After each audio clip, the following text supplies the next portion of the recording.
데일리 베스트 뉴스를 시작합니다. 세월호 선체를 수색해온 해양수산부 현장수습본부가 미수습자들의 연결식을 하루 앞둔 지난 17일 손목뼈 한 점을 수습하고도 이를 유가족들에게 알리지 않았던 것으로 22일 확인됐습니다. 18일로 잡힌 장례 절차를 준비하던 유해 미수습자 가족들이 장례를 미루고 목포신항에 더 머물 것을 염려해 사실을 숨긴 것 아니냐는 의혹이 제기되고 있습니다. 22일 세월호 선체조사위원회와 유가족 등의 발언을 종합하면 수습본부는 지난 17일 세월호 가구역의 진흙 세척 과정에서 신원이 확인되지 않은 손목뼈 한 점을 발견했습니다. 그러나 김현태 수습본부 부본부장은 이 사실을 곧장 미수습자 가족 등에게 알리지 않고 내가 책임지겠다며 공개를 막았다고 합니다. 미수습자 가족들은 이 사실을 모른 채 18일 연결식을 치르고 전남 목포신항을 떠났습니다. 김현태 부본부장은 발인 등 장례 절차가 완전히 끝나고 하루 뒤인 21일에 김창준 선체조사위원장에게 손목뼈 추가 수습 사실을 보고했습니다. 당시까지 추가 유해가 발견됐다는 사실은 이철주 수습본부 본부장, 김현태 부본부장, 김철웅 수습반장 등 수습본부 쪽 관계자들만 공유하고 있었던 것으로 보여집니다. 추가 수습된 손목뼈가 미수습자의 유해인지 여부는 확인되지 않았습니다. 하지만 미수습자 가족들은 관련 사실을 통보받지 못한 데 분통을 터뜨리고 있는 것으로 알려졌습니다. 한 세월호 유가족은 국내 일간지와의 통화에서 유골 한 점이라도 찾고자 3년 7개월을 애타게 버텼던 미수습자 가족들의 마음을 정부가 진심으로 헤아렸다면 이렇게 하지는 않았을 것 같다고 말했습니다. 청와대는 박수현 대변인이 기자들에게 보낸 문자를 통해 문재인이 격려했다라는 표현을 쓰며 사안을 보고받은 문 대통령이 미수습자 수습은 유족들만의 문제가 아닌 온 국민의 염원인데 이렇게 안일한 대응을 했다는 게 믿기지 않는다며 철저한 진상규명과 함께 책임을 묻고 유가족과 국민에게 한 점 의혹 없이 투명하게 공개하라고 지시했다고 전했습니다.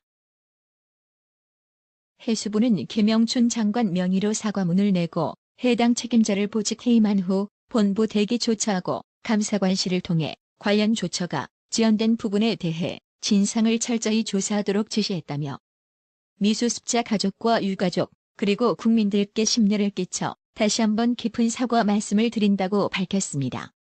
국민들께 죄송하다며 진상규명 지시하고 관련자들 처벌로 꼬리 자르기만 했는데 이를 두고 문재인 정부를 비판하는 언론이나 네티즌들은 찾아보기 힘들었습니다.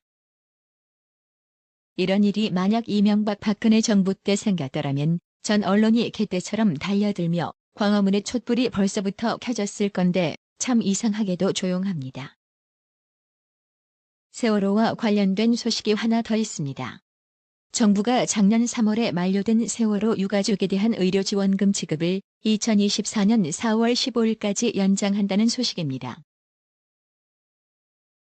또 세월호 생존자 유가족의 심리적 증상 및 정신질환 검사, 치료비 지급 기간도 2020년 3월 28일에서 2024년 4월 15일까지로 연장합니다.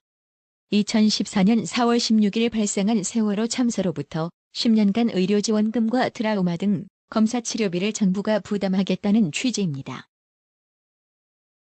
국무조정실은 최근 이러한 내용을 골자로 하는 4.16 세월호 참사 피해 구제 및 지원 등을 위한 특별법 시행령 개정안을 입법 예고했고 다음 달 중순 국무회의에 상정할 계획인 것으로 확인됐습니다.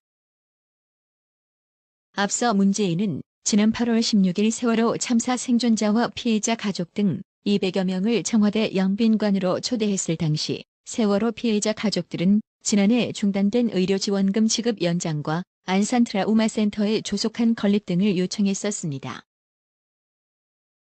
이에 국무총리 산하 세월호 참사 피해자 지원 및 희생자 추모 사업 지원단에서 의료지원금과 심리치료비 지원 기간을 연장하는 시행령 개정안을 마련했습니다.